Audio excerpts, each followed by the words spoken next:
Jmikola reporting live in the kitchen. We've got Johnny Rockets tonight. That's where we're at. Shout out to Itai. Said when he first came to Hoboken 13 years ago, he saw Johnny Rockets and his supercuts, and he said they were charming relics of was it middle-class suburbia that existed in Hoboken. And he said you don't find those in the richer parts of Manhattan, and he'd be correct. And Supercuts is gone, but Johnny Rockets still here. So we've got one of my favorites, the chocolate peanut butter shake, and this got me through a lot of lonely years. I want to say on Bluefield Street, and sometimes just go out late. This was just a block or two down the road, and I experimented. They have some they have like the strawberry. Cindy's partial to strawberry. They got some banana shakes there, the cookies and cream.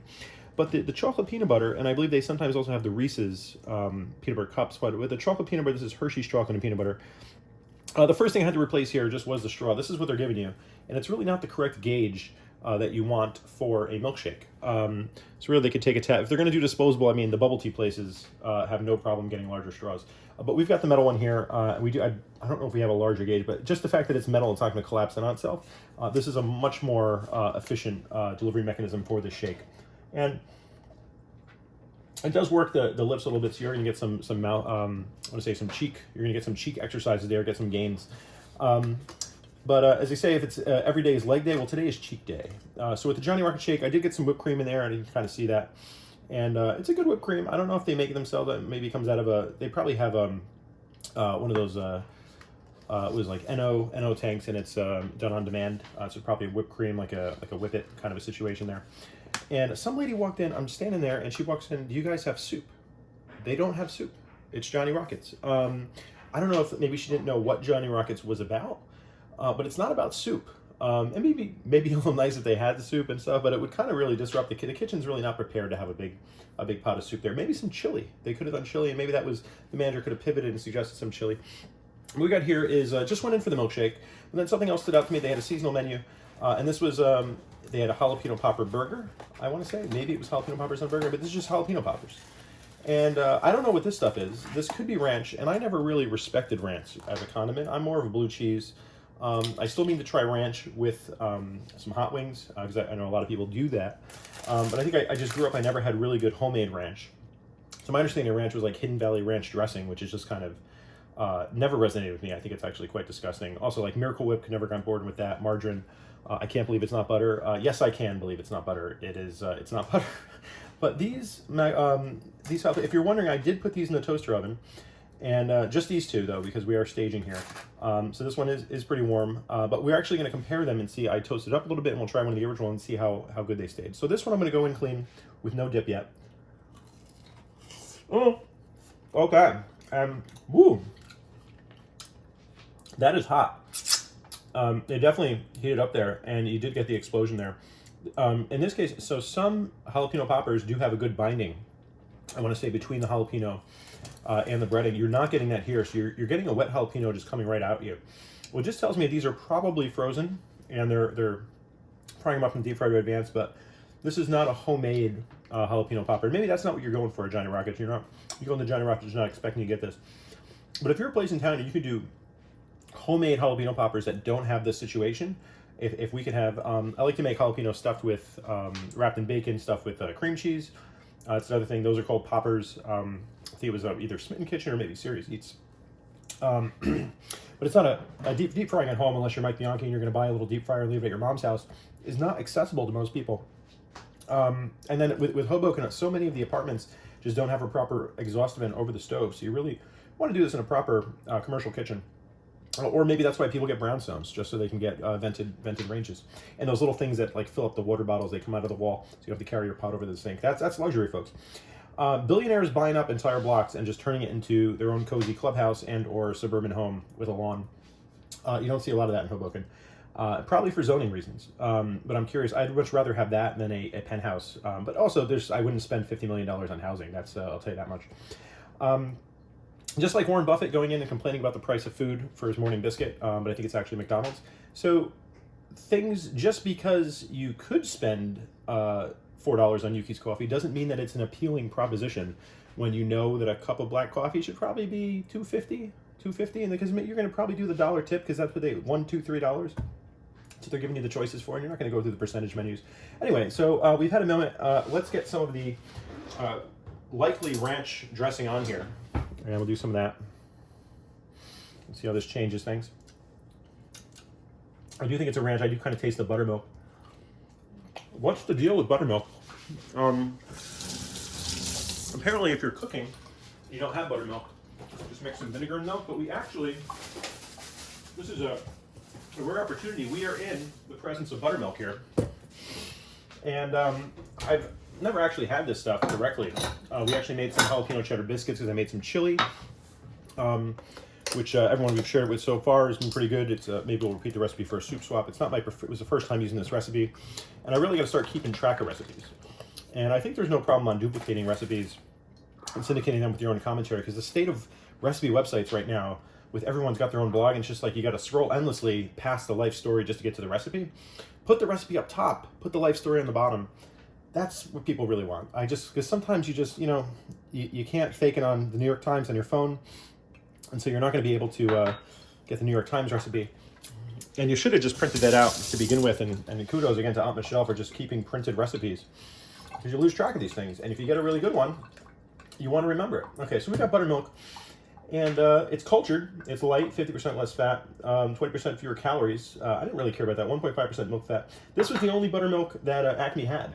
So it's from Friendship. That's traditionally a good sour cream brand. I will say they set me back about $3 or $4, which is, it's not too much, but the problem with this is, you only need like a half cup of it, and they sell it only in this quantity. Kind of like the heavy cream, you can't get that in a cup or a pint anymore. I think you have to at least get no, you can get it in a pint, but you can't get it in a cup. I just need to sell a shot. This kind of tastes like I'm drinking sour cream. That's it. So maybe that's really what it is. It's just liquid sour cream, which we actually have, by the way. And this is even rarer. I can't believe we've got everything here. So I did mention that we, heavy whipping cream. This is kind of the minimum that you're getting it in bowl basket. I got this because we've got some big gourds. I think I want to say we're doing butternut squash soup, possibly. So that's been hanging out there for like 2 weeks underneath the cabinet there. And if somebody doesn't close Milo's food, when people don't close containers, everything breaks down. Okay, so we're going to put that back. But what does the sour cream taste like? So I do want to see if this is... I'm sorry for the tangent here. We are just way off. But Cynthia's taking a shower. We're selling it for the John Oliver episode. And so I do have a bit of time here. Okay, so we've got... It's definitely, a definite consistency. Oh, we do have some liquid in there. So why don't I just try that first? Because we'll get some in there. Okay, let's just do a... It's got a texture to it. So sour cream is definitely... it's winning on mouthfeel, but... I have to say, I'm going to say it's a little more sour. The buttermilk is a little more sour, which is interesting because butter and milk, the name gives you no sense of that it would possibly taste sour, but sour cream is what it purports to be. So it's really sour whipped cream and sour buttermilk. It does say cultured buttermilk, so it's not really an omission of information.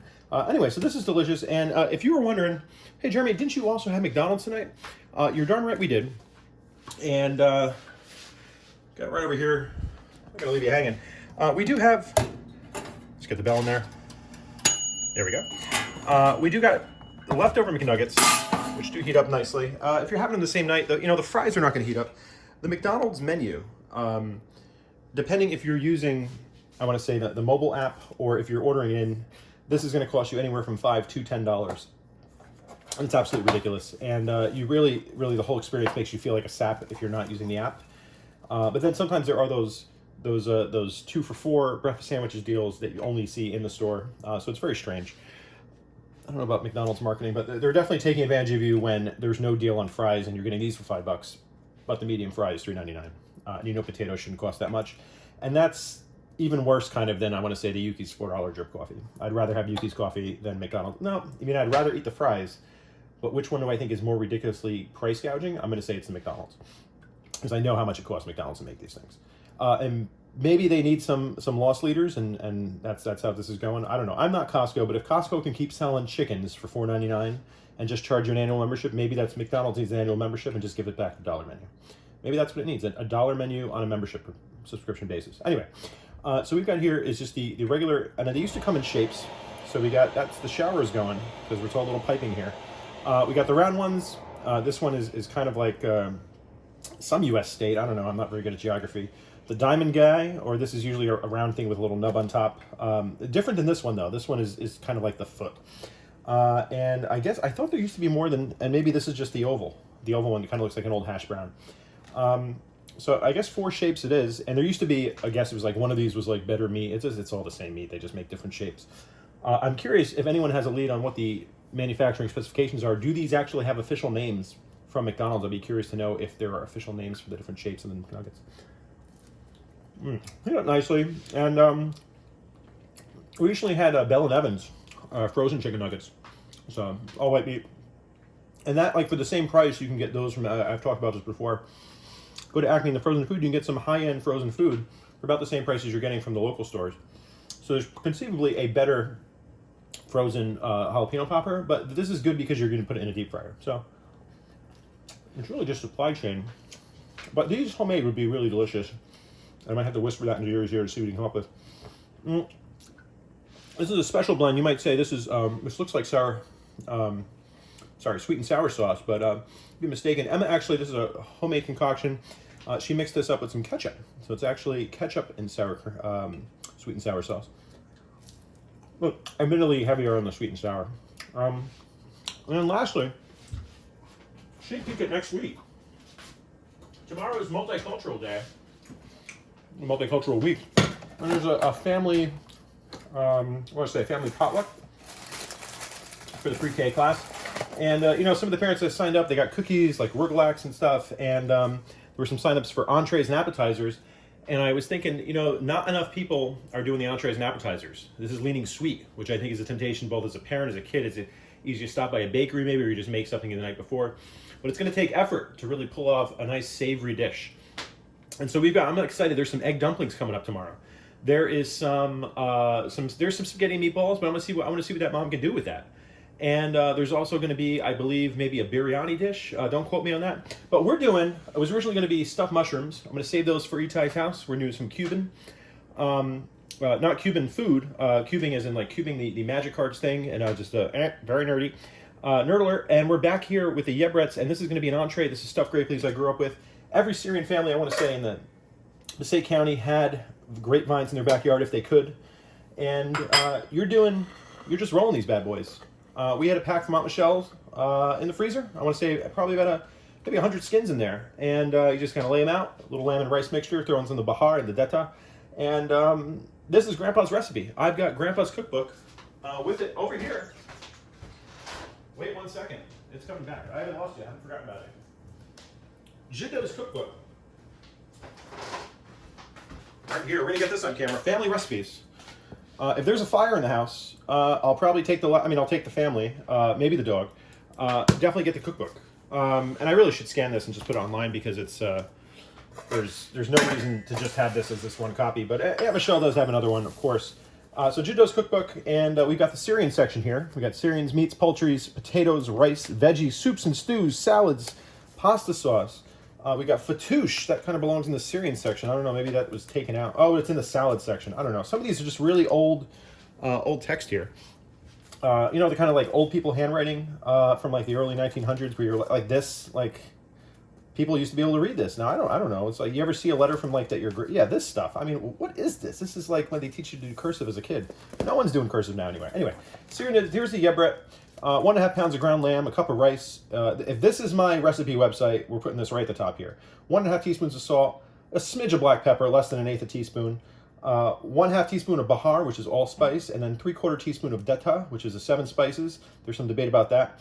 1 head of garlic, but you always go deeper on the garlic, so we might do 2 heads tomorrow. I don't know. We'll put our heads together and figure it out. Lemon juice, half a bottle, and my grandpa doesn't even say, he's assuming, the lemon juice is like when you go to the store, you just get lemon juice in a bottle, so it's that one. So half a bottle is probably about a pint. And then approximately 100 to 120 grape leaves, and you're just going to kind of stuff it, mix the mixture. You don't want to stuff them too tight, and we'll have to cover this in another episode, but we did do the Syrian cheese, and for some reason that video has like 8,000 views, which is profoundly more than anything else. I usually get around 8 to 10 views. But pour lemon juice over the grapes, add water. So it's going to take 30 minutes. So we're going to do drop them off at school tomorrow, make this, bring it back for the potluck, and it's going to be fresh. And the great thing is you can do them the night before, Do not overcook, all caps. There was no bold on the typewriter back then, so drain the lemon juice and then put the yogurt in a large serving bowl. And enjoy with, we don't have Syrian bread, but the yogurt should be enough, and the kids love them. You know, Emma likes making them, and they're like little cigars, but they smell a hell of a lot better. That being said, we're going to end it here. I think the shower's done. Johnny Rockets, chocolate peanut butter streak. Still don't have the right size gauge here. I might just have to break out an old bubble teaspoon straw, that is. But we'll call it here. Jmikola signing off from the kitchen with some McNuggets, Johnny Rockets, homemade sweet and sour and ketchup dip, an empty container of McDonald's fries because you don't save those for later, some homemade yebret, and what do we have there? Jalapeno poppers, sour cream, and buttercream tasting. And I think that's it. There's nothing I'm missing over here. Just checking. Last call for everybody. That's it. Okay, have a great night. Bye-bye.